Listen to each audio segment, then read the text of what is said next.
Imagine living at a time when light was just a wave, atoms were tiny solar systems, and energy was something you could vary smoothly, like turning a volume knob. Then experiments started shouting back, "Nope, nature clicks, it doesn't slide." In this video, we'll walk through the key equations that cracked classical physics and launched early quantum theory, from Planck and Einstein to de Broglie, Heisenberg, Rydberg, and Bohr. By the end, you'll have a compact equation roadmap of how quantum mechanics was born, perfect for beginning chemistry and physics students. Let's start where everyone was comfortable in the late 1800s, light as an electromagnetic wave. You could describe it with a super simple relation, c equals lambda times nu. Here, c is the speed of light, lambda the wavelength, and nu the frequency. This wave picture explained interference, diffraction, and a lot of optics beautifully, but it completely failed at one crucial thing: black body radiation, the spectrum of light emitted by a hot object. Classical physics predicted an ultraviolet catastrophe where the energy at short wavelengths would blow up to infinity, which clearly does not happen in reality. Cue Max Planck. In 1900, Max Planck tried to just fix the math for blackbody radiation and accidentally rewired physics. He proposed that the oscillators in the walls of a hot cavity could not exchange energy continuously, but only in discrete chunks. E equals nh nu, n equals 0, 1, 2, etc. Here, h is Planck's constant, and nu is the oscillator frequency. If we look at a single quantum of energy, we get the famous relation E equals h nu.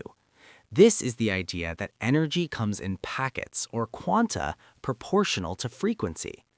At the time, Planck thought this was more of a mathematical trick than a literal description of reality.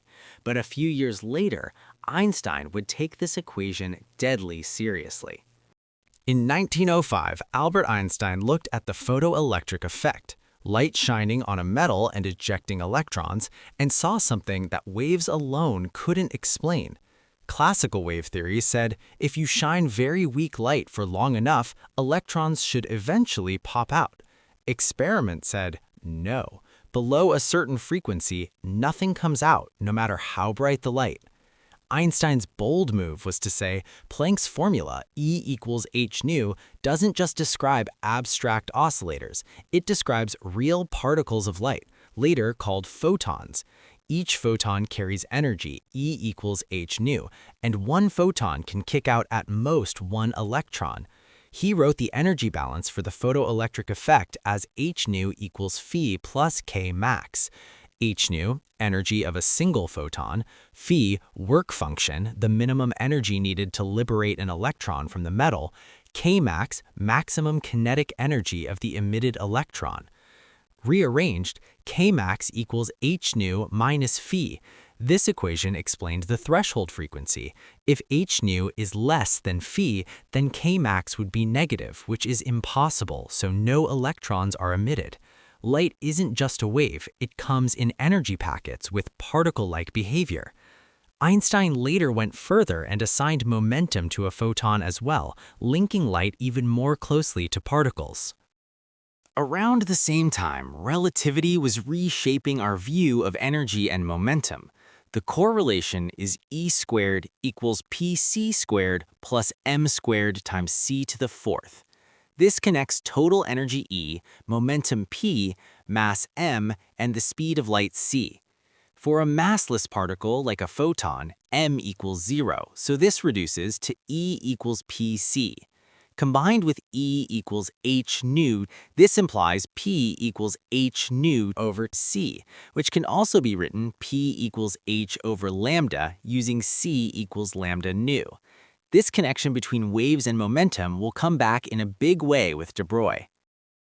Inspired by Einstein's photon idea, Louis de Broglie flipped the logic in 1924.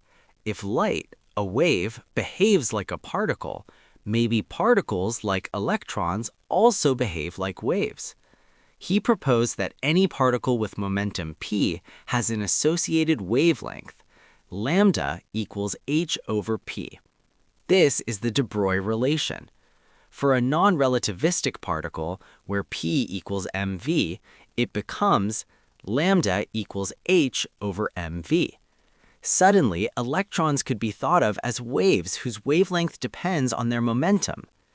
This was not just philosophy. Electron diffraction experiments later showed clear interference patterns, just like light, confirming that matter truly has wave-like behavior. De Broglie's idea paved the way for Schrödinger's wave equation, but even at this old quantum stage, lambda equals h over p is a key equation connecting momentum and wavelength.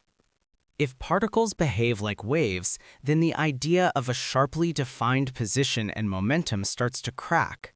In 1927, Werner Heisenberg captured this limit in his uncertainty principle. Delta x times delta p is greater than or equal to h bar divided by 2. Here, delta x is the uncertainty in position, delta p the uncertainty in momentum, and h bar equals h over 2 pi. This is not about clumsy measurements, it is a built-in feature of the wave nature of matter. A wave pocket that is tightly localized in space automatically spreads out in momentum space, and vice versa. The uncertainty relation is one of the sharpest breaks from classical mechanics, where, in principle, both position and momentum could be known exactly at the same time. Now, let's rewind a bit to 1888, before Planck, before Einstein, before Bohr.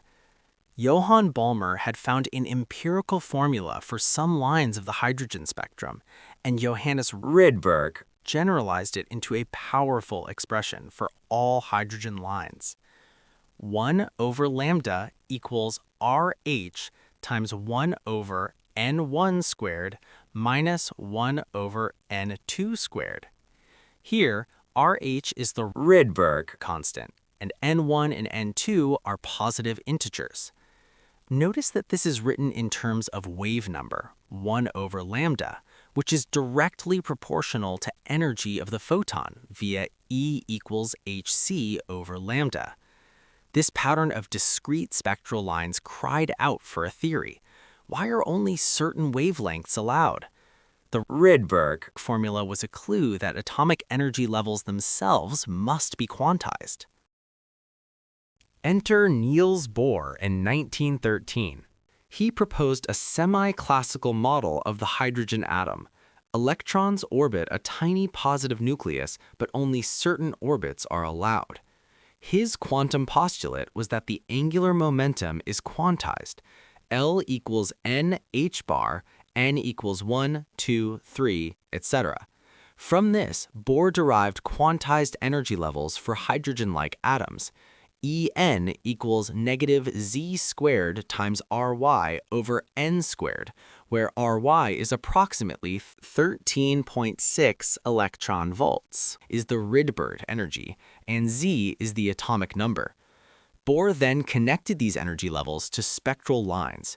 When an electron jumps between levels n2 to n1, the energy of the emitted or absorbed photon is delta E equals En2 minus En1 equals h nu. Combining this with E equals hc over lambda reproduces the Rydberg formula.